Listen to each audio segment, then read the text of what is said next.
from the Figure 4 Online Studios in beautiful Bothell, Washington, exclusively at WrestlingObserver.com. You're listening to The Bryan and Vinny Show with your hosts, Brian Alvarez and Big Vinny V.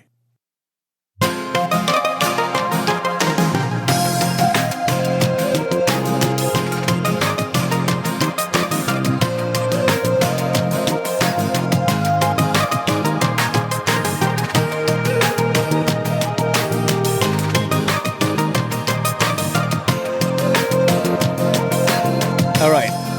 It is the Bryan Vinny Craig Show here. October 8, 2019. Figure4online.com/WrestlingObserver.com. Retro Raw and Nitro 19 years ago this week. Both shows better than Hell in a Cell. Indeed. Yeah, including Nitro, which had I can't say an equally stupid main event, but it was a really stupid main event. But actually, as stupid as it was not as stupid as the Hell in a Cell main event, which is pretty impressive, actually. So before we get into this, obviously the big news today is Vinny is frantically searching for what we talk about at the beginning of every Tuesday show. I always forget. Is the fantasy football gimmick here. It was Rob's big chance. That's true. It's not even my game doesn't matter. Yeah, it was Rob's big chance to attempt to beat Mike Sempervive and win back his fantasy football championship. I have a feeling he failed, but I can tell by the look on his face there may be more to the story. What happened, Rob?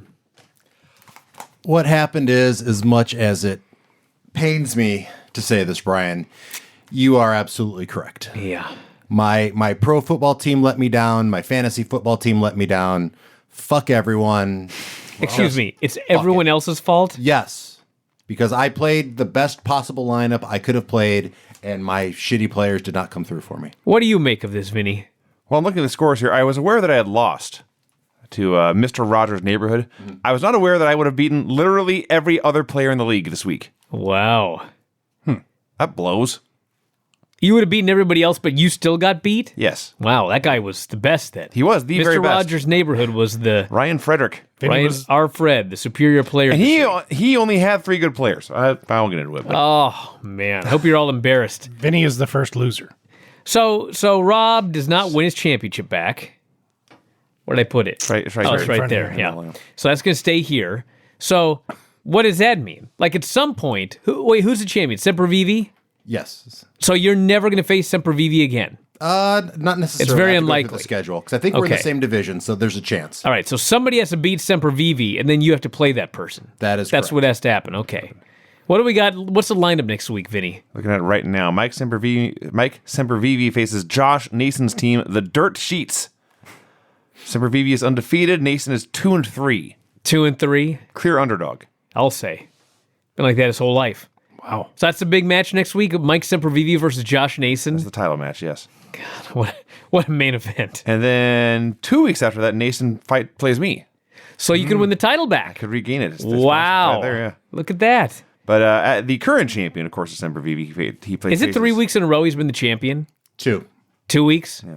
Okay. So he faces Nason this week. So it'll be 3 weeks. Week after that is Filthy Tom Lawler. Week after that is Antonio the Promise Thomas. Filthy could be in studio and get the title. Sempervive has to face... That's right. If he wins and he comes up here for Defy, he could take the title, Rob. That's been the deal. If they show up, they get to take that belt. My God, what timing. Right. This is so much better than WWE booking. It is like totally just randomly happening. Yeah. I can't even believe That it. gives me a little consolation that I have guaranteed win week against Filthy this week then. You better do some praying, Rob. That's all I got to say. There are still many weeks to go. There are many weeks to go. It goes 13 weeks plus playoffs. Okay, so what's that, 4 weeks of playoffs? Only 2. 2 weeks? So 15 weeks, and we've gone, 4 weeks? I got time, Rob. 5 weeks. 5 weeks? Okay. This was week 5. 10 weeks left. Man. All right, well, there you go. Nice try, Rob. Better luck next time, buddy. That's the story of my life, Brian. Better luck next time. All right, let's get... At least the show's recording properly. So. Yeah, but your mic's not on. Well. So, story of your life. All right, let's get going here, everyone. It's not, Rob, it's not the show's recording, it's the audio recording. Everything. That's the issue this week. Don't look at me like that. No, Did it get screwed up last I didn't want time? to talk if I wasn't on. So. Okay, well, you're on now. Okay, thank you. I'm chastising you. Thank you. Okay. Yes, everything is on. The audio is Okay. on. The video's on. Okay. Red light's on. All right. We're good. All right. Let's go, Vinny. WWF Monday Night Raw, October 9th of the year 2000. So from SmackDown, we learn that Hunter no longer wants Stephanie at ringside, but Kurt Angle does. And she says she'll think about it. All right, how long is this Kurt, Hunter, Steph thing going? I hope it ends forever. Soon. Yes, because It sucks now. Yes, exactly. Now it's just on the treadmill. They're just going back. Yeah, it's like somebody put a kibosh on it. They cut it off, and it seemed to end. Now they keep going. It's dumb. Also, Mick Foley suspended Steve Austin indefinitely, so Austin gave him one chance to reconsider. Foley did not reconsider. You'll never guess what happened next. This brings us to They Raw. shook hands. Left cordially. Yes, Brian. Okay. Ladies and gentlemen. On Raw, Foley comes out for a promo. Before I get into it, I just got to bring this up before I forget. So I mentioned problems with the WWE Network a lot, very often here. And I know that everybody there is trying their best, so I try not to be really mean about it. So I'm just going to try to, I feel like if I tell you what my problems are, maybe it can be fixed. You know what I'm saying? And I also want to know if anybody else is having this problem.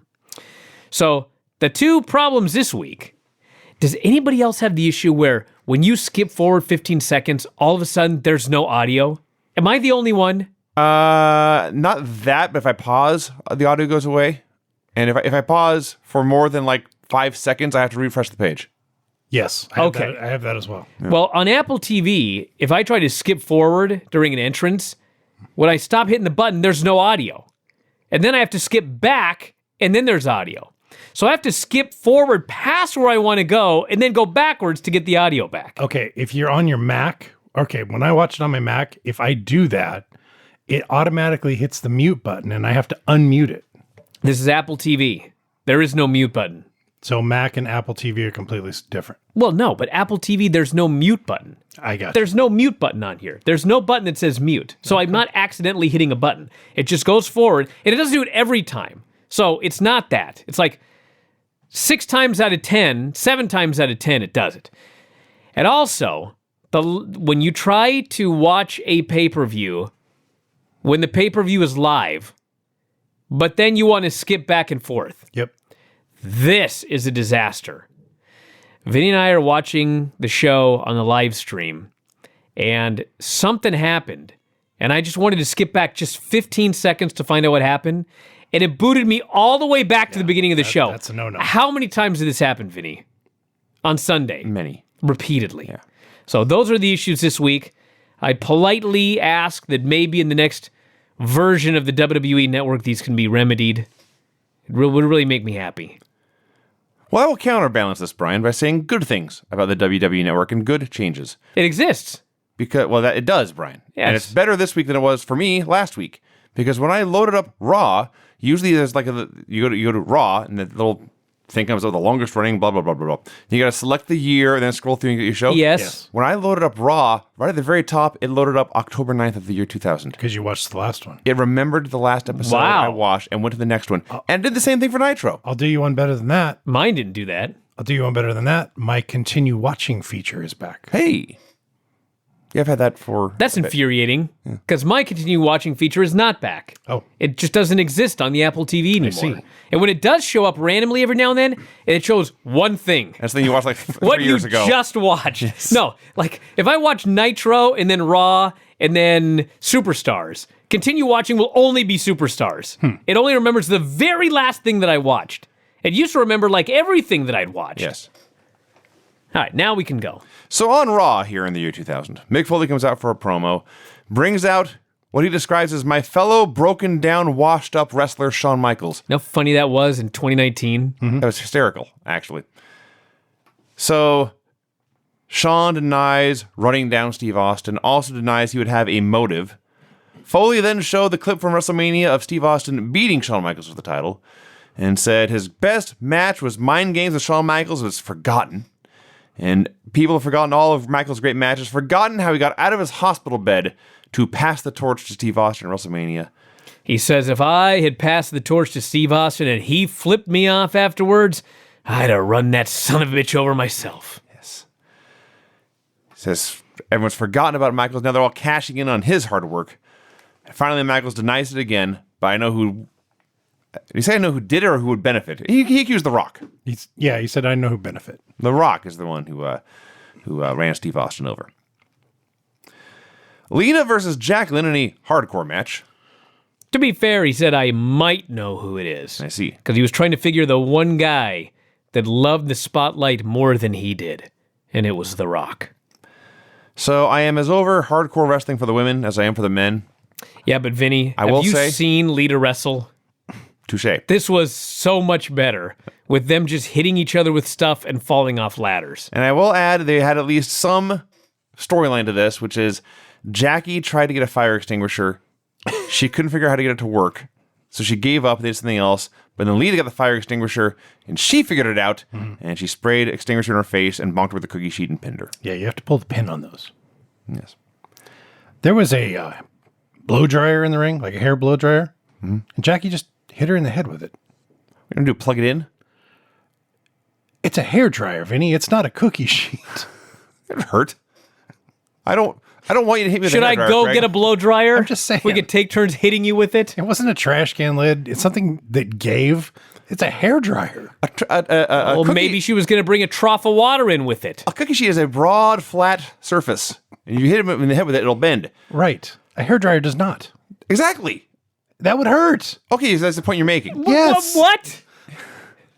I thought you were saying it's a dumb weapon because it wouldn't hurt. Never mind. Move on, Vinny. We're having a lack of communication here this evening. I'll say, was there a giant mallet to skewer somebody There was with? not. Though there's some giant things in the next segment, though, because China met with Deborah. China meets They almost needed a split screen. They're very, very happy to see each other. They have a big hug, and Deborah separates China's hair to look at the Playboy shirt she's wearing and says, "What is this?" And China does not say it's a Playboy shirt. China says, quote, "a big set of boobs." Well, She's not wrong. They talk about Deborah's honeymoon. It was later made patently obvious she married Steve Austin now. And Deborah's looking for Foley. China's looking for Eddie. So it took me like most of the show to figure this out, but Foley interviewed every blonde person on the roster on the show. Yes. It wasn't just a bunch of random geeks. So-and-so was Mr. Ass, so they saw a blonde It's like driver. one guy said it was a blonde. Last week. And so like that's like his evidence. I must interview every blonde. There's no chance that there was a mistake. yeah, nobody dyes their hair. Foley's detective work on this show is Hideous. baffling. Yeah. Hideous. Inspector Clouseau could have done a better job. Not just this show. But yet it worked. Every time he does an That's the amazing investigation. part. That's true. Every time he does an investigation, it's terrible. Maybe he's Inspector Gadget and Penny and Brain were actually doing all the work for him. That would make more sense than what actually happened. So, May I talk about Foley, what he said to Deborah? Foley meets with Deborah, okay? Now, before I even go into this, Mick Foley is supposed to be a babyface. Am I wrong? No, you're right. he's a babyface, but he's also the foil for Austin. He is the authority figure. He says, I know you're not happy about what happened with Stone Cold. He suspended him. But I'm going to give you some news. And you know what? This is going to make Steve Austin feel better. He says, it was really terrible. It was horrible that Steve Austin got run over. But when he got run down, there were some positive things that came out of it. For example, he needed somebody to take care of him. How was your wedding, he says. He says, Austin was on the road 250 days a year. And I want to know if you hated that life enough to do something about it. I was like, what? That's a stretch. Wow! Crap against the wall, Brian. You called her into the office and accused her of running over her husband? Flew her in, Brian. Flew her in to accuse her of running over her husband? Yes. You loved him so much you tried to kill him so he wouldn't go on the road? That's convoluted. My wife watches Snap. This is easily believable for me. I've Dude, seen much crazier things than this. she cut a promo on him and she stormed out. And I was like, what a bastard that Mick Foley is. That's all I could think. And for those of you keeping track, Foley's office was the laundry room this week. Yes. An office is an office. I guess. Wherever the commissioner is the commissioner's office. Hunter is outraged at that bastard Mick Foley, who was booked into Hey, team. he was right today. He's booked into team. Sometimes he says that. I'm like, that's not very nice. But today, that guy was a bastard. I can't believe what he said to Deborah. Hunter is teaming with his hated rival Chris Jericho against his friend X-Pac, and the only upside is he'll be able to get his hands on X-Pac's partner Chris Benoit. Why was this match made? What in God's name is going on? To stick two random singles feuds together and make a tag match. Stephanie pleads her case to be at ringside. Hunter still says no. But I'm happy, he said, you made the right business decision to not accompany Kurt Angle to the ring on a permanent basis. What? We miss so much not watching SmackDown. I don't know what's going on. We do, and yet I do not care. So I don't feel like I missed anything. Linda's limousine arrives backstage. And Another blonde. Yes, and then we see her having a chat with Mick. Maybe you killed Steve Austin. He didn't kill him. Did anyone ask Test? Has he been asked yet? I don't know. I'm not sure. I don't remember that. I don't recall. Maybe it happened on SmackDown. All right, I'm not making this next segment up. Oh my God. Steve Blackman, the WWF Hardcore Champion, and Raven, the ECW icon, faced off in a regular rules match. So It sucked. Raven does. Could they have botched any more spots in this match? Raven did the ugliest dive ever, where I was not concerned if anyone was actually hurt. He at least landed on his feet, but he just launches his body all cattywampus and Dude, that's the spins. least of our problems. They tried to do spots, Yeah, and they botched every single one of their spots. And then Blackman just kicks him and pins him.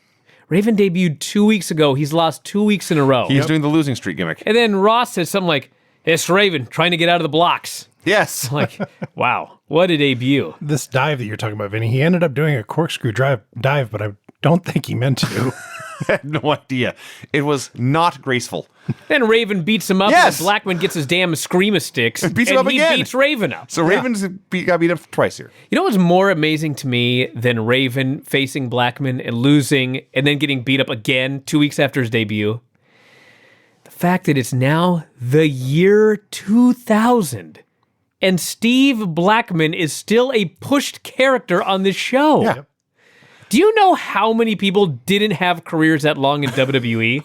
Most of them. And Steve Blackman, there's nothing about him that Vince likes, except like he's got a good physique. He has muscles. He's got no charisma. God bless the guy. I'm sure he's a great guy. He's got no charisma. He can't cut a promo. He's not that good a worker. He's fine. He's just there. But like, he's just been employed forever and they keep pushing him. He's not losing every week. No. He's winning every week. It's Yes, crazy. It is a mystery. It is a great mystery. So Linda meets with Foley. Every week, I watch this during Paisley's bedtime. And every week, she comes in at some point during the show. And usually it's, something that I'm just appalled that she's watching. But she walks on in, and it's Mick Foley meeting with Linda. And she walks in, she's all happy, and she sits down on the couch. She starts looking at the TV. And Foley starts interviewing Linda. And Linda starts droning on and on and on. And I swear to God Almighty, Paisley just looks at me and she says, when is that lady going to stop talking? It's a fair question. I died. Well, it's 2019. We're still waiting. She just talked and talked and talked. I don't even know if she talked. It was she was like Siri. I'm saying, Siri's got more life. oh, forever. So Linda guessed that Foley was going to ask her about was she involved with what happened to Steve Austin. And I tried my best. I have a vivid imagination. I tried to imagine Linda McMahon behind the wheel of a car, flooring it and trying to run someone over and kill them. Mm-mm. I can't do it. No. This is impossible. That's too much energy exerted. Too much. She doesn't do anything fast, Hey, Siri, who ran over Stone Cold Steve Austin? Okay, I this on the web for who ran over Stone Cold Steve Austin. Check it out. That was way more life than Linda. Yeah, much. Not even close. So now we get into Detective Foley. He notes Steve Austin was ran over at Survivor Series in Detroit. He says, Linda, I found your hotel receipt in Detroit. What? How? Mick Foley went to Detroit, scoured parking lots and trash cans and found a hotel receipt nearly a year old that proves she was in Detroit. And further, as Linda points out, I'm the CFO, whatever her title is, of this company having a major show. I'm in Detroit all the time. Whenever they have pay-per-views, I'm there all the time. How about the larger issue? The whole roster was in Detroit. Yes. True. Then he asks her, who is selling the most merchandise with Steve Austin gone? And she says, it's The Rock. Chris Benoit and X-Pac versus Chris Jericho and Triple H. Let it be known that Benoit and Hunter fucked something up here. I couldn't believe my eyes, but it happened. X-Pac Heat is now officially a thing. Oh, yeah. You know what's funny about X-Pac Heat? So they're having this match and it's really good. Mm-hmm. And then X-Pac tags in and he's really good. He's one of the best workers on the entire show. Yep. And he's booed out of the building. Yeah, passionately. And I thought, man, 4 or 5 years later, if you're a great worker, they just start cheering you no matter what. He was before his time. That's true, actually. That's a great point. And, he's great, and he's getting booed more than literally anyone else on the show. And Ross notes, crowd responding in a very negative way. So Hunter and X-Pac were friends. They avoided each other the entire match until a four-way breaks out at the end. They bump into each other, and Hunter turns around and throws a punch and lays him out, and he's appalled and embarrassed. He laid at his buddy. He didn't mean to. Didn't we watch 2 months ago a whole bunch of storylines where Hunter and X-Pac kept getting in fights and screaming at each other and having matches and beating each other up? Sounds familiar. That may have happened, yeah. Yes, it did happen. So the match continues. Hunter goes to the top rope. Jericho clotheslines X-Pac over the ropes on that side, causing Hunter to straddle the turnbuckle and hurt his testicles. He falls in the ring. I'm thinking, okay, Benoit will hook him in the crossface or hit the headbutt. That's what should have happened. Benoit cradled him and pinned him. Of all the things... Vinny. Yes. Mm-hmm. You thought that Hunter was going to fall into the ring and Chris Benoit was going to submit him with his move? That's submission. But of all... Hunter never gets pinned, right? Nope. He never gets pinned. So he got pinned by a low blow. Now, when I thought about it... Well, he landed. I hope you thought about it. I thought about it. Okay, good. Because the only thing that can hurt Hunter is himself. Yes. His huge balls were When I saw this finish, smashed. I was like, well, of course that is the finish. He got crotched. He fell into the ring. He got pinned. No one is allowed to hit their move No on crossface, him and pin no him. German, no diving headbutt. Of course not. Are you crazy, Vinny? It made sense. How long have you been watching this? And by the way, the crowd is dead for this finish because they're all sitting there thinking the same thing we are.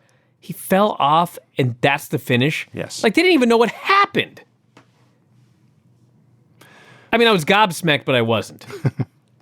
Foley is grilling Edge and Christian in his office, two blondes. So they're being Edge and Christian and being all wacky. Hunter storms in. They're terrified. They shut up. Hunter wants a match with Benoit. Foley gives him one at no mercy. Hunter accepts this and he leaves. And once he's safe and gone, Edge and Christian snap back into being Edge and Christian. They make fun of his name, call him Parcheesi instead of the game, all this stuff. What a fighting babyface as Hunter is. Absolutely. I want this man one-on-one. He is a babyface I don't want right anybody now. out there. There's not really been a turn. There's a gradual thing with Kurt, but he is 100% a babyface right now. So Edge and Christian deny having anything to do with Steve Austin. They say they've got to get going. They've got surfing lessons. Hunter storms into his dressing room. Steph makes sure he's okay, and of course he is, of course. But then she notes, "You've had trouble winning matches ever since you asked me to stay in the back." And she leaves, and Hunter throws a little mini tantrum. The Hardys versus Low Down, which I had forgotten was a thing. What? The Hardys against D-Lo and a random headbanger? It's the better headbanger. Chaz. This is a vast improvement over the headbangers. Dude, the Hardys come out for D-Lo and the random headbanger. I'm like, what is this? Does this show need to be an hour? Like, we can't find out how to fill 2 hours. We gotta have D-Lo and a random headband. They're low down? They're a team now. Yeah. Their gimmick is they're called low down, and they have matching. Who's low and who's down? and why? D'Lo is low. D'Lo. Okay. Chaz is down by default. Yeah. He's down for whatever. They wrestle for We put like more thought into this than they did, I'm sure. 200,000 years. They just beat on Matt and beat on him and beat on him and beat on him. And didn't think it was finally, that bad. I thought it was Lita, mostly fine. Yes. I was over this. I just was over it. That was pretty good. They're having a fine little match, Brian, until there was a point where Lita was supposed to trip Chaz, Oops. and the referee is looking right at him. And so they just wait. We're sure that's Chaz? Yes. Yes. Okay. They wait, and they wait, and they wait. And finally, the referee remembers there's a trip spot coming. He turns his back, and then Lita grabs him and trips him. That was the 200,000 hours you're talking about, just that one spot. There's this comeback going on. Okay, it did fall apart at the end. I will say that. Everyone is shouting at each other and pointing. No one has any idea where they're all supposed to be. Finally, the Conquistadors attack. It is Edge and Christian. Don't give it away, dude. Spoiler alert. It may be Edge and Christian stealing the gimmick I'm of sure the Conquistadors were back. stealing the gimmick of masked jobbers from the late 80s who had not been seen in a decade. They come out covered head to toe in gold. They cut off whichever Hardy. Lowdown hits the Powerplex, the Superplex Frog Splash combo, but then Matt hits the leg drop on one of them, and Jeff gets the pin on D'Lo. So the Hardys still win. They're still champions, but then Chaz attacks with the belt afterwards. This feud must continue. Foley interviews Al Snow in a blonde wig. They get nowhere, and Foley is getting very frustrated by his inability to solve this mystery. See, Al is the Intercontinental Champion, so he's trying to look God, they Swedish. were low European. down. That's right. European champion. European, I'm sorry. Brown formed a tag team in July 2000 with Chaz. Did you not see the graphic on the screen? They've been doing this for 3 months now. Okay, that I did not know. I The thought it team was mostly brand new. wrestled on Sunday Night Heat and jacked. There you go. Shortly after the team formed, Tiger Ali Singh joined the team to become their manager. Okay, I had that nugget in my brain because when they were talking about Lowdown on SmackDown, I thought it was D'Lo and Tiger Ali Singh. Oh my God, it gets better. The team was removed from WWF TV in January 2001. Why? I don't know. Tiger Ali Singh got hurt. Huh. Well, his team. We just can't use him if Singh's hurt. Their manager's out. They thought enough of... Oh, my gosh. He was horrible. According to Brown, it was the lowest point of his career. Ah, so me and D'Lo agree. Okay. William Regal joins the announce desk. He is a star among Yes. stars. You can always tell when somebody writes their own Wikipedia. According to Brown, Okay. it was the lowest point in his career. Chaz and Singh were later released by WWE, while Brown stayed in WWE's developmental territory, OVW. Notably, Brown wrestled future world champion Batista in a losing effort. Notably? Are you kidding me? Wow. Oh, God. So William Regal is doing commentary for Al Snow and Test. Best thing on the show. Al Snow's gimmick, as Craig explained, is whatever country, he picks a random country in Europe and dresses like their stereotype. So even though he had a blonde wig being Swedish earlier, here he was representing Greece. But because he's Al Snow and dumb, he was not representing Greece, the country. Yes. He was representing Greece, the musical. Right. Great. Had a He had the tea- best theme of anybody on the show today. Gosh. Did anyone check if it was the same thing they used for Deuce and Domino? I don't think so. That was different. So he's got the leather jacket on, and I think the leather jacket and the beehive hairdo, I think. Well, no. The beehive hairdo was on head, I see. but he had like a greaser wig on. Okay. So Regal, as I mentioned, was awesome in this match. He's appalled that Greece, a country with thousands and thousands of years of culture, is being mangled by this buffoon. Test comes out with Trish. Regal's line, which I have remembered for 19 years now, is taking it back and goodness, she's a bunks of wench, isn't she? Not wrong. Talks about being polite to a waitress that day, even though she was of a lower standard than him, and because he was polite, it made her day. Al and Test are in there. They're working very hard. Nobody cares. Most of all, me. Al hits the Northern Lights bomb, which is his finisher. Ross calls it a power slam. Test kicks out. It's actually called the snowplow. He calls it the snowplow. Everyone else who's ever done it calls it the Northern Lights bomb. Fair enough. So he grabs head. Trish gets involved. Test bonks into Trish. Al wins with a headshot and gets the pin. William calls this bloody disgraceful that this European champion who's not even European, how can he represent Europe? He has to stoop to these tactics to win. Regal was awesome. Let me talk about this next thing here. Eddie Guerrero shows up and meets with Chyna. She says, I've been looking for you all day. Why are you not taking this match seriously? He says, if I ever let you down, why don't you trust me? She says, it's not about trust. He says, it's all about trust. We're getting married. What? Has this been a thing? Have I not been paying attention? I thought it was, wasn't it? Since when were they getting married? It was kind of alluded to in a couple of weeks. Okay, so now they're getting married. And so Eddie freaks out, says, I'm ready to go to the ring. If you want to go, come with me. And he storms out. So the match is Eddie and Chyna versus RTC. So you got to remember all that we've been watching with Eddie Guerrero and Chyna. And he screws this up. He screws that up. He accidentally pins her. He brings her a dog. He brings her flowers. Now they're going to get married. Well, all of a sudden, completely out of the blue, they're doing this match. GTV appears on the screen.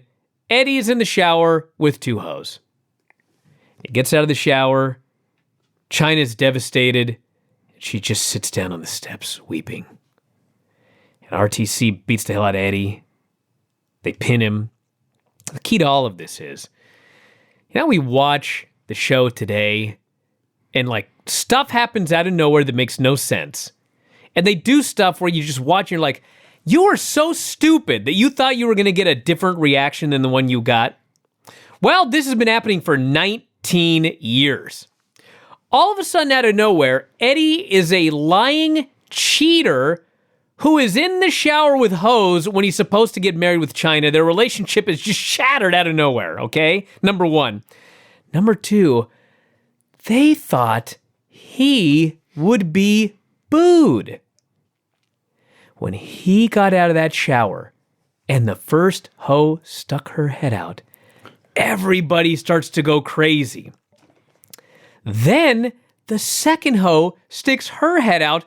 They went even crazier. They've never seen a cooler guy than Eddie Guerrero. They're cheering. They're chanting Eddie, the top of their lungs. Chyna's there crying. We're supposed to feel sorry for her. As the fans are they're so happy. Then, the 20% of the audience are actually women. They start trying to start a Chyna chant. The dudes just blow them out. Eddie! I'm like, what did you people think was going to happen? You absolute morons. What did you expect to happen here? Then Mr. Ass comes down, and he beats up Eddie. And I'm like, and you thought that was going to get over? Chyna's savior is Mr. Ass? We're going to cheer for that guy? Her shoulder to cry on. Could you possibly have swung and missed? I mean, Rob did this week, but I mean, you know what I'm saying? I'd turn his camera off, Rob, if I were you. I want to put him on TV again. What was this? I was disgusted. They may as well have faced Lowdown. Well, all I can really add is that the moment they got the biggest reaction. Yes. This may have worked the way they wanted to. Right? Eddie may have been booed. But when he steps out of that shower and looks back at the women and then looks back, not at the camera, but to the head and says, "Two mamacitas is better." That was the line. That was the one where everyone went crazy. Mm-hmm. Because Eddie is so awesome. Yes. You're going to cheer for him just on the basis of being Eddie Guerrero. So yes, the men cheered for Eddie. The women cheered for Chyna. There's more men. And everything else went down more or less as you said. I do want to add in between those last two bits with Eddie arriving at the building and then the actual match. We go to WWF New York, where the Road Dogg is holding a rap concert and dance contest. This was cringe. There was one lady who was trying very, very hard. Michael Clark Duncan is shown in the crowd. Mick Foley meets with Crash Holly backstage. Notice that Who's not blonde anymore, by the way. Crash is no longer blonde. He's going his natural light brown hair color. So Crash leaves. Dude, of all of the investigations that Foley did, and all of his stupid theories and everything that he did. When Crash Holly shows up and he's growing his hair out, and he says, there's too many blonde people around here. I was like, you didn't pick up on that?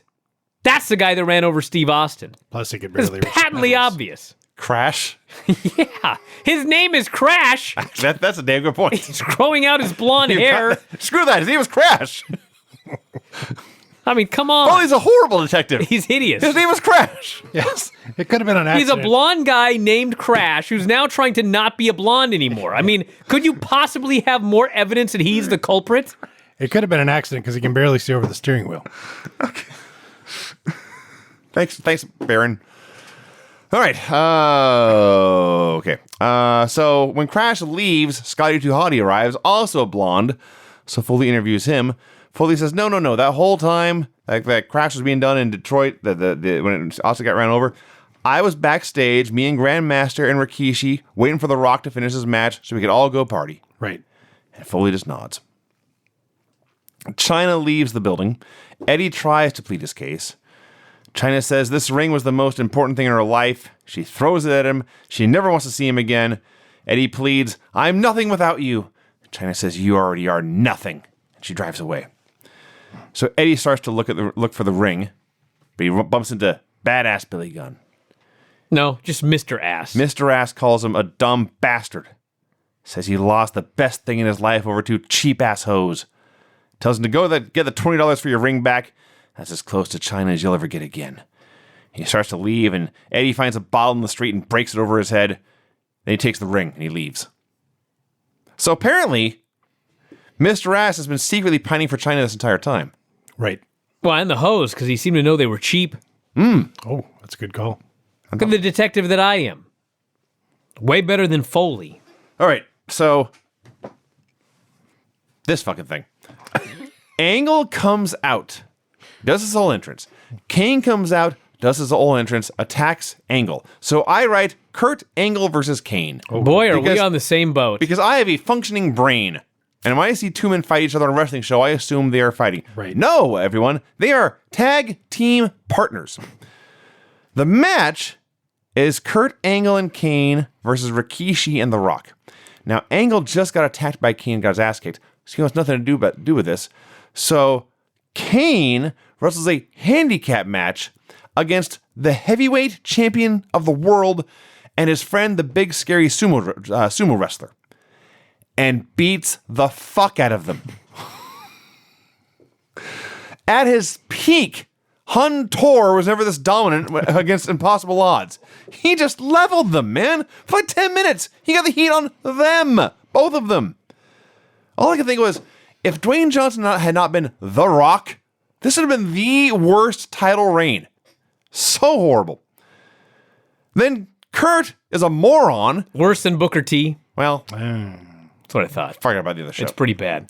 All I know is Kane beat on him forever because they had so much time to kill. And so Kane puts The Rock in a side chinlock on the mat. I'm like, oh my God. We don't need an overrun. You're winning.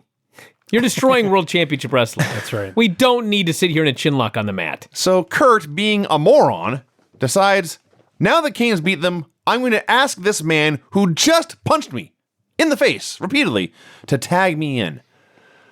So Kane grabs him, chokeslams him up into the air and down into the ring. He has now killed 3 men. He has killed the gold medal winner. He has killed the heavyweight champion of the earth. And he has killed the big scary sumo wrestler. Then he just leaves. Why did he bother coming out? He did all he had to do. So Kane leaves. They beat up Angle for a while. Rock hits the rock bottom. Rikishi hits a sit-down splash. Rikishi pins Kurt Angle. This is to build Kurt Angle versus The Rock at the pay-per-view. What on earth? What on earth happened here? There's a lot of that on this show. What's going on? I was so- Who's low down? It started there, really. The whole show screwed up when they showed up. That's not the end of the show. This seriously was like we missed 10 shows. You know what I'm saying? China and Eddie are breaking up because he's a philanderer, and Kane and Angle are fighting each other, but they're a team, and Rikishi's pinning Kurt, and Crash is the culprit. There's so much stuff going on. Then Rikishi does the show closing promo. Has he ever cut a promo on television that's more than like 10 seconds long? Well, the answer is no. And if you watch this promo, you would understand why. So Foley comes out. He says all the evidence points to The Rock. It was his rental car. And they add, they found your DNA in that car. What? What was he doing? What was The Rock doing in his rental car? That's creepy. Then, despite the fact that all the evidence points to Rock, Foley says, I declare The Rock not guilty. It was you. And he points at Rikishi. And he says, Scotty said he was backstage partying with Rikishi. But Rikishi had not even debuted in the WWF yet. What was he doing there except being The Rock's friend and family? He had access to The Rock's keys. He had access to The Rock's car. And I must note, he says, the mirrors in that rental car were configured for a very large man. The Rock's not a very large man. A year later, Mick Foley went to Hertz and said, excuse me, I need to examine car 54 or whatever. Where are you? And he looks at these mirrors and says, God damn, I'm a big man. These mirrors are way out of position even for me. This driver must have been very huge. So knowing that, Vinny, he decided to interview Crash Hall and Scotty Tuhati. Linda McMahon. Linda. Deborah. This is... Dude. This is stupid storytelling. Yeah. So, Rikishi confesses, and we get the Rikishi promo. And when I say the Rikishi promo, I honestly don't think he ever cut another one after this. Nor should he. No, it's. I mean, honest to God, It's not horrible. the reveal that Rikishi was the driver was so stupid and so hated back then. But I have to give them credit because nowadays you see all sorts of stupid things and swerves and surprises, and nobody ever explains anything. At least Rikishi came out and said, listen, I ran this dude over for The Rock. I did it for The Rock. I did it for the Island Boys. Yes. Because the Island Boys, he says, they never got a chance. I'm thinking, what are you talking about? The Rock never got a chance? There's one standing there right now with the belt on his shoulder. Alpha and Sika were tag team champions. Jimmy Snuka challenged Bob Backlund all the time. Yokozuna. Thank God for Rikishi. Roman Reigns would never be around. That's true. So Rikishi did it for the Island Boys. His company has always been about the Great White Hope, he says. The Rock had been held back. And so he had to do what he had to do. He says, you know what? I take full responsibility. You being you the way you are today, Rock, it's good enough for me. I don't want any help. I want y'all to know The Rock had nothing to do with this. But before I go, I want y'all to know one more time. I ran over Stone Cold Steve Austin. And to tell you the truth, I'd do it again. He leaves. That's the end of the show. The end of the dancing fat It guy. wasn't a horrible promo, but this is a year-long storyline involving the biggest star in WWE. Who ran over Steve Austin? And at the end of the day, Rikishi ran him over for the Island Boys. Now, of course, at the end of the day, spoiler alert, Hunter is actually behind this. We'll get to that later. But that's the story they told on this show. I think Crash actually could have cut a better promo here. I'm sure. With the same motivation, by the way. He's a big fan of Island Boys. I was going to say, I don't think it's the same motivation. No, he'd do an even easier promo. Us little guys never get a chance. It's true. I'm sick of these big dudes. I ran him over. Then I won the hardcore title 45 times, so it was great. You ready for your music? Yes, sir. Let's do it. The finishes on this show were pin in a hardcore match after all sorts of weapons, clean pin in a regular rules match, clean pin in a tag match, pin in a tag match despite interference, pin in a tag match after one guy is caught cheating on his partner, pin in a tag match when one guy who is not in the title match kills the two guys who are in the title match and a random third guy, and then the random third guy pins a guy who is in the title match. Cool. It was going fine until the end there, man. Yeah. Just like Nitro. In some ways. So Nitro, everyone. Let me tell you all about this Nitro. Brisbane, Australia.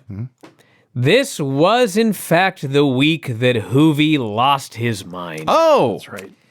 They were at a hotel, and Hoovie... lost his mind. That's a good way to put it. So, I'm not throwing out any accusations here. Sure. I'm just telling you what people got a lawyer on speed dial believe. No, this is just what people believe happened. Okay? So, apparently, there was a big thing in Australia at the time of smoking PCP-laced cigarettes. Oh, my. Okay? And I guess Hoovie told people, I thought it was just a cigarette. I didn't know that it was laced with PCP. Well, whatever happened, happened. And he goes in the hotel, and he goes absolutely nuts, and he tears off all of his clothes, and he runs around naked, and he proclaims that he is God. Someone sees this and presumes it's not normal behavior. Sure. They call the authorities. Friendly for Hoovie, isn't it? The cops show up. Apparently, this was like one of those deals where, you know, the little guy, all messed up, has superhuman strength. PCP will do that to you. He's like beating up a bunch of these cops. Naked. And the cops then get out the spray. Pepper spray. And apparently, they actually did a legit spot, where the cop goes to spray the pepper spray, but Hoovie ducks and he sprays another officer. Aha. Yes. So they finally get him tied up or whatever. They take him out, goes to the police station. I guess everything goes back to normal. And they say, listen, we're not going to charge you. We arrested you. We're not going to charge you, but we need to deport you. Fair. All right, fine. So he flies back to the States, and shortly after getting back to the States, he's fired. But it's WCW. And so they announce Salvatore Guerrero has been fired. Because I guess all Mexicans look the same. Sure. Eddie gets word, he freaks out, he calls Chavo. My God, what did you do? Why did you get fired? Chavo has to explain, I'm not fired. What's going on here? And that was the end of Hoovie. This company died. Yeah. This was the week there was talk of a sale. I had forgotten the Salvador Guerrero announcement. Oh, my God. And this was a much better show than usual. Here's the thing. When we closed last week's review, we noted it was the end of the Russo shows, so it had to get better. And one of us said, no, I've heard it doesn't get better for a while. Wrong! Well, I didn't say that. Maybe I did. But it was listen, it was definitely better The this point week. is, it is a night and day. It's a billion times Yes, better. but it actually gets good here in a few months. Okay, it's not good. It's It's fine. I watched Hell in a Cell. It's better. This is better And than this that. was the first show. I guess I watched Raw, but you know, I still have Hell in a Cell on my mind, and I watched the show. And until the main event, I thought, "Fine, I'm fine. Yes. I can make it to the end." This is a breathable show. But then they did the main event, and I was just filled with fury. I also remembered that this Australian tour, because it's a 2-week tour, so 2 Nitros and 2 Thunders they did down there. Yes. And even at the time, I don't think we knew the Russo era was a disaster. I don't think we didn't know how near the end was, but we at the time knew these Australian shows were way better than what they had been doing. The crowd is huge. Yeah. They're into everything. Everyone comes off like a star. Mm-hmm. They should have, from this point forward, they should have never gone home. They should have become World Australian Wrestling. Yes, I know that makes no sense. This was the period where there were all the rumors that they were going to be sold, and there was talk of them being sold to Eric. There was talk of them being sold to Vince. And apparently Russo figured, well, if it's sold to either of these people, I'm out. Mm-hmm. And so he did not go to Australia. And so they had 4 non-Russo shows. And so far, the first one is much better. They spent a month in Australia? No, they did 2 weeks. Oh, I'm sorry. Yeah.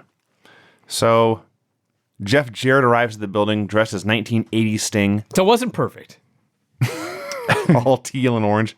Hey, Jeff Jarrett impersonating Sting is much better than Jeff Jarrett being the chosen one for the 400th show in a row. That's true, Vinny, but we watch the 1980s Sting, and this was the worst impersonation of a wrestler I've ever seen. I mean, he's a bad Sting. Hoovie in the hotel, I'm not sure, could have accurately recreated the Sting character if you would have put makeup on him while he was running around naked and proclaiming himself to be God. We get clips of beautiful Australian scenery and koala bears and kangaroos. And then we get a match, Yeah. a wrestling match to open a show. Elix Skipper versus Rey Mysterio Jr. in front of a great big crowd with enough time to have a wrestling match that just has a wrestling match finish and everyone going crazy. I was in heaven, and it wasn't even that good. Now, Elix Skipper is very green, but Rey Mysterio is very great. That's true. And so Ray did everything he could. There was one horrible botch where Elix tried to do a rope walk into a Hurricane Rana, Yep. but Yeah. instead he did a Rikishi sit-down splash, and Ray went the wrong way and almost tore out both of his knees and Ray was was killed. almost torn in half by this. Yes. So the other positives were Stevie Ray is just randomly doing commentary this week. Yes. And he's not great, but he's funny. I disagree. So I'm cool with that. And Tigress did commentary, and she was fine. She was better than most. I'd rather have her running SmackDown than Cole. Sure, actually, that's fine. So yes, the all I could think watching that, and I realized it was 5 years later. Maybe he practiced a lot, but Elix Skipper did this rope walk Rana thing and nearly cut Ray in half, and he almost nearly died. All I could think was, this dude tried this move on a cage. He didn't try it on a cage. He performed it. Performed on a cage. I would have never jumped again. I would have 1 foot on the ground at all times the rest of my life after this move. So they're doing this match, and Tigress is on commentary when randomly she's attacked by Tori Wilson. We're watching Tori Wilson and Tigress fight. They cut back to the ring, and you just see bodies flying on the apron and the ring and the ropes. I went back and watched this like frame by frame because they cut to in the middle. I think Ray was in the apron yelling at Tigress, and Elix did like the springboard clothesline to hit him. I see. So they both just fall down randomly. And then Elix wins with the worst move ever, which here they are calling the play of the week. It's more devastating than play of the day. Well, that's true, I guess. You put your leg on top of the guy's head and you grab his arm, you flip him over, and he does the somersault and you pin him. Yeah. He lands on your leg like it's a pillow. Yeah. It's a horrible move. It's dumb. It's not Elix's fault. Lots of guys have used it. It sucks. You can only hit it every 7 days, though. It's play of the week. Right. Yeah. The Boogie Nights are backstage and with the franchise. I guess they're having a conversation about Tori Wilson, but they're drowned out by the ring announcer. Like the PA The audio was announcer. horrible on the show. Something was badly messed It up. was terrible. The audio was horrible, and there were a lot of things where what should have been a 10-second segment took 3 seconds instead. So I had no idea what was happening. We see the Natural Born Thrillers walking. After the break, we get a Natural Born Thrillers promo. Mike Sanders has started to dress up and looks a billion times better. He's got slacks, he's got a nice shirt, he's got cool sunglasses. He was out there before in like a ratty t-shirt and gym shorts, looking like a below average guy at the he gym. finally got paid. I guess that's it. So Sanders is the new commissioner now. I don't know how that happened. I don't care. Russo assigned him. He says he cannot fail. All right. So his first act as commissioner is to book a down underwear match between Tori Wilson and Tigress. In case you are confused by this, he explains they will start in, I think he said camo gear, which isn't quite true, but whatever. And whoever is stripped to their underwear first loses. I just thought they had to wrestle in down underwear. Like goose down? Yeah. It's Australia, it'd be very warm. So Sanders is promising people will see the end of Goldberg Street when the cat interrupts. They bleep the word ass on this show. I don't know if that's an Australian thing or what. So Kat tries to play nice and says, we can all work together. You've got the Natural Born Thrillers. I'll bring out the Misfits in action. We'll have a dance contest. Sanders falls for this. All right, dumb heel, that's fine. A dance contest starts, and then very quickly, the good guys attack them and beat them up. And Kat called him either a dickhead or a shithead. I'll bleed. We go backstage for, I swear to God, a 3-second shot of the Boogie Nights standing 3 inches away from mirrors practicing their dance moves. The dancing dildos dance. I laughed and I laughed and I laughed. I went back and watched it and I laughed and I laughed. I gifted it. I laughed and I laughed. I could watch these two morons dance in front of these mirrors thinking they're all cool for a long time. Stacy Keibler arrives at the building. We've got a Jarrett Sting skit. I don't know who. I assume the gimmick was that Jarrett hired some guy to go along with his act. But there's a guy, he's got a lanyard. He's trying to find Sting. He looks into the camera and asks, "Where's the stinger?" And Jarrett comes in dressed as Sting. He says, I'm Sting. I'm the one, the Sting when people cared about him, but I've lost my heart. I've lost my smile. I'm all finished. He says something to the ladies in catering that says, no, you're right, I got a match, and he leaves. That was dumb. Me or him? Mostly him. Okay. Mark? Okay. Allow me. Right? Okay. So the show is not perfect. Right. It's the Dancing Dildos against Jindrak and O'Hare. And they work over Disco. And they cut off Jindrak. I guess the Dildos are heels. Is that right? Sure. Debatable. No, because Sanders, Yeah, they're definitely heels. I don't know what's going on. All four of these guys may be heels. I don't know. But anyway, the point of this is they do this match. Ref takes a bump. O'Hare's sent outside. Second ref. The ref takes a great bump. Yes. Charles Robinson. Second ref runs in. Disco hits a chart buster. Pins Jindrak. They become the new tag team champions. This building goes crazy. They're jumping up and down. They're popping like crazy. They're screaming. Disco's holding up the belts. They're champions. Sanders comes out and he says, ref's knocked out. It's unfair. I run a tight ship. You two need to be disqualified. So then everybody is just confused. The announcers don't know if the match is over. They don't know if it's title change. They don't know if it's DQ. They don't know what's going on. And then finally, Sanders says, restart the match. So it wasn't even a DQ like you originally said. They restart the match. Thrillers got the pin. I was like, can't you just give the fans like a happy ending? Do you have to ruin it? What was wrong with giving Disco and Alex Wright the tag titles? They just got together as a team. The fans were totally into it. Why did you have to do this stupid stuff? My favorite part of this match is Disco got the hot tag. He's running wild, and Tony proclaims, I can't believe it. Disco is looking great. I thought this match, up till the fake finish, was the best thing on Nitro in forever and ever and ever. Like, since spring, probably, at least, if there's anything good then even. It's a really, really fun tag match. Alex Wright looks great. Disco looks great. I was watching this match. If you had been watching this match in 2000, everyone watching thought Sean O'Hare is going to be a giant star. Yep. And I'm watching it back in 2019. Even though I know the answer, I am still trying to figure out how Sean O'Hare was not a giant star. Both of them had a ton of potential. He looks so awesome here. Even though he's the greenest guy you ever saw. He just looks like a giant pile of money. And it didn't happen. It's so weird. The crowd's into everything. It's a great... in the end, the Boogie Nights did make the babyface comeback, and they got the win. Charles Robinson took an awesome bump for a Sean O'Hare clothesline. This was such a win. And then there's just all the mess at the end that let all the air out of the balloon.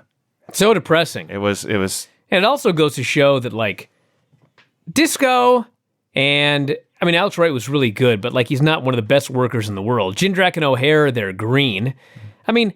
You just let four guys go in there in WCW in 2000 and let them have a wrestling match, and lo and behold, you can actually get a wrestling match that's good. When you don't mess it up with all this stupidity.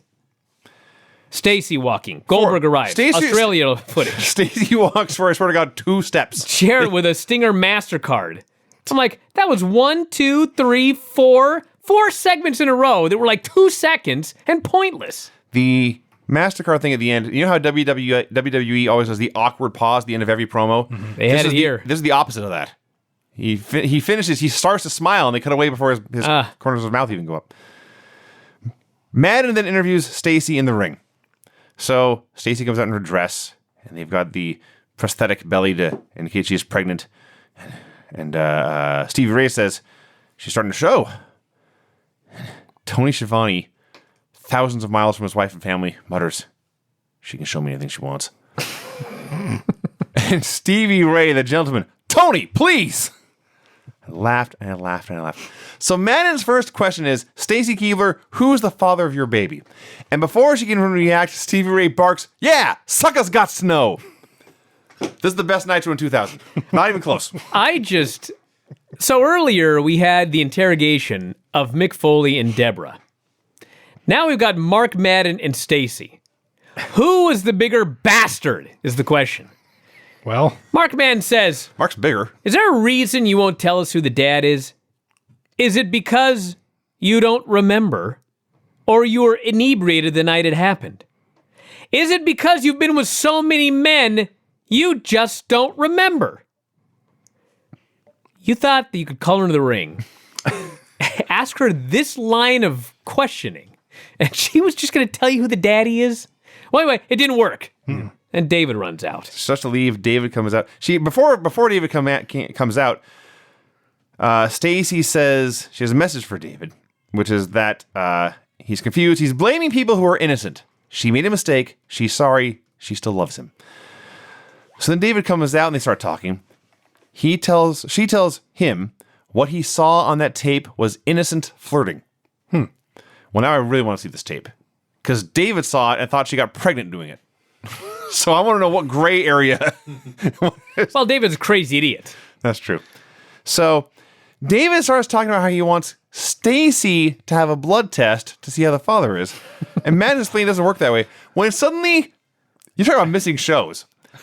That 70s crowbar comes out. Wait a second.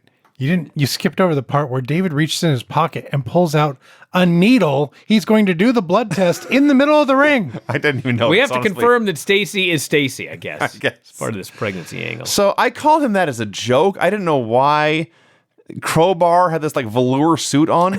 Yeah. But yes, the gimmick now is that he and Mike Awesome are friends and apparently a tag team. So David beats up Crowbar, Mike Awesome saves, and that's the end of all that. Tigress goes for a walk. Tori goes for a walk. Pam interviews Jarrett Sting. Her question is, she talks about how he's imitating Sting and says, "You're not fooling anyone, you bloke."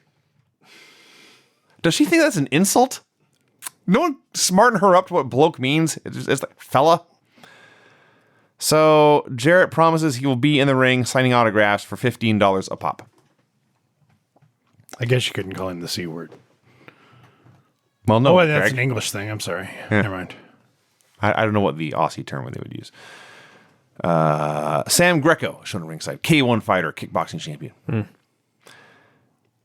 Tigress versus Tori Wilson in the down underwear match. This match was appalling. Yeah. It's so horrible. And they just have a horrible match. And then Tori ends up in her underwear. And it's so horrible, I could not possibly care less. Shane runs down, covers Tori. He goes to franchise her ass. Conan makes the save. There will be no ass franchising on this show, according to Conan. Mr. Peel the Potatoes. And that's the segment. All right, then. That's what happened. Okay. Vito meets with Mike Sanders. They bicker a bit, and Vito agrees to any match Sanders wants. Jarrett comes out for his promo. He has an introduction that he forces David Pinzer to read. And he gets to the end, and Pinzer starts to leave, and Jarrett stops him and says, "Do the last part." And Pinzer looks at his notes and looks up and says, "Give it up for the Stinger, folks." And he leaves. That made me laugh. So Jarrett, as Sting, promises to retire after Halloween Havoc after Jarrett beats his ass. But until then, he's going to cash in while he has the chance. He's going to sign autographs here in this ring. This show is not perfect. So Sting repels from the ceiling behind him. The real Sting. The real Sting. Comes down to face Jeff Jarrett. As Sting. Fake Sting. Fake Sting. Because they're going to wrestle the pay-per-view. Yeah. Okay. So they have really a match. Most matches in 2019 don't go as long as this brawl did. I will say Jarrett did such a great job of doing a horrible Stinger splash, which I think was intentional. What's going on with this child? I I thought it was the cat. No, it's definitely the child. Very She's sad very baby. upset about something. Probably hungry. So Probably wants some boobs. Vinny, carry on. So Jarrett suplexes Sting through a table. Now Vinny's lost. I'm just confused. Dude, all you need to know is Sting is the fiend. Sting knows how's the table. Sting puts this guy in a sharpshooter. Jarrett furiously taps. Dude's running to break it up. And I'm like, this is why you're getting a 0.15 buy rate. I'm supposed to care about this match after this? Yes. Are you kidding me? Jarrett is backstage selling. Steiner runs up and says, "What happened?" Jarrett says, "Stinger jumped me." Steiner says, "I'll take care of him." Man, what a crew. So Steiner does not watch the show. Poor Jeff Jarrett. I mean, he's hurting. He's with His the friend comes up. His friend wants to know what happened. Jarrett says, a guy jumped me. And Scott Steiner, his friend, goes, well, I'm going to go beat his ass. Two guys that like each other here on the show. Friends. After some very needless promos, we get a tag match. Kevin Nash and Mike Sanders versus Booker T and the Cat. It's not as good as that Benoit tag on the other show. It was not. I think it was head-to-head, actually. It was very basic. The highlight was the announcers never having any idea who the legal man on either team was. Sanders looked terrible in this match.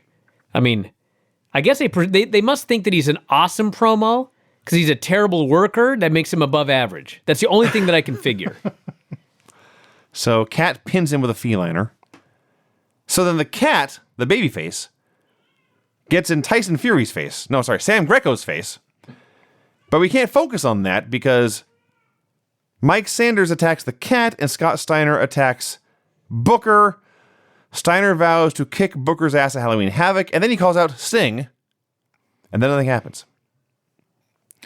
Pamela Paulshock asks David what he was thinking out there trying to draw Stacy's blood. David challenges Mike Awesome to a hardcore match. Goldberg is warming up. Pam interviews Vito. Oh, this guy. It was fine. It was awesome. It was my biggest chance in history. My chance to take out the man. Yeah. I sweat no man. Goldberg and I are friends. I don't fear nobody. I got no wishes with Goldberg. He's just the guy across the ring tonight. We got business in the ring tonight. May the best man win. We're going to bust heads and then shake hands afterwards. Vito rules, everyone.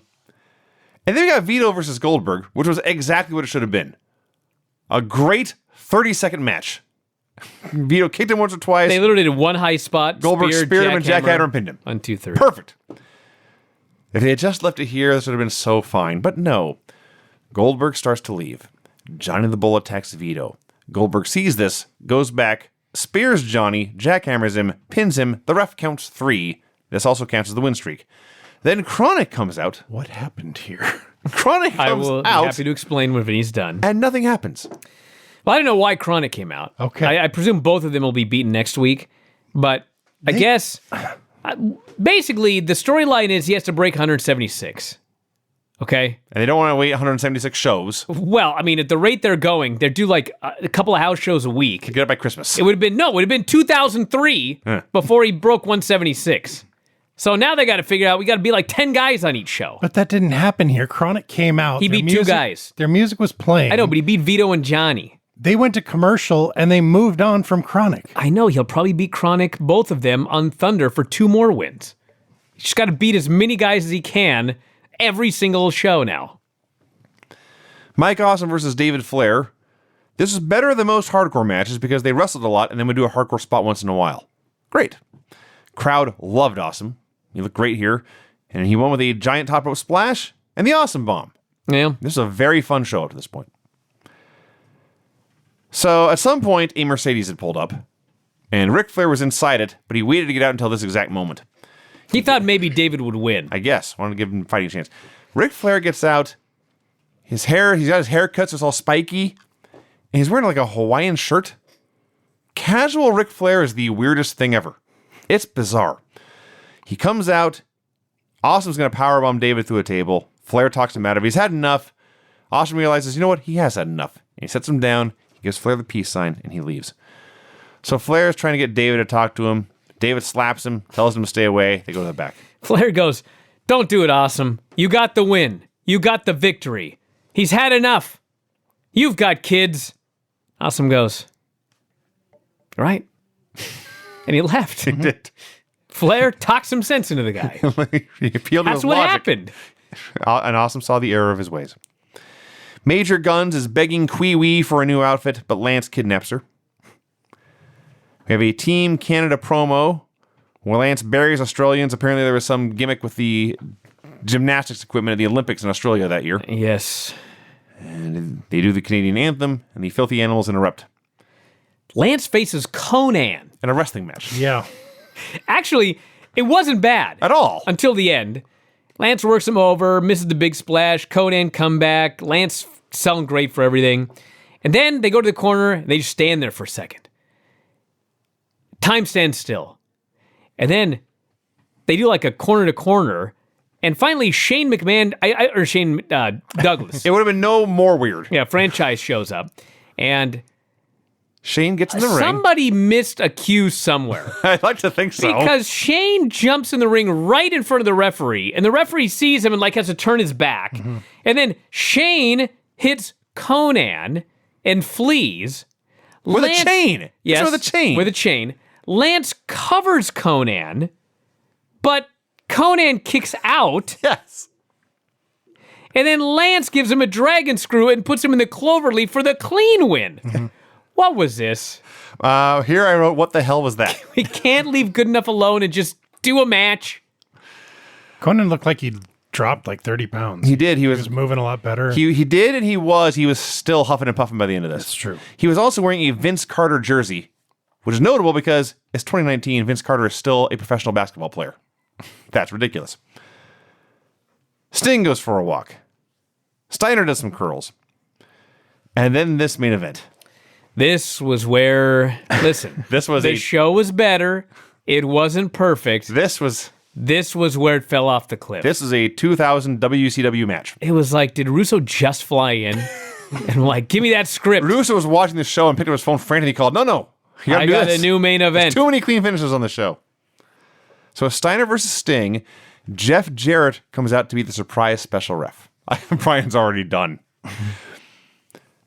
So the bell rings, and Sting can see where this is going. He just starts fighting both guys. He immediately just begins running wild on two men. Yes. He's beaten up Steiner. He's beaten up Jarrett. He's ping-ponging them around.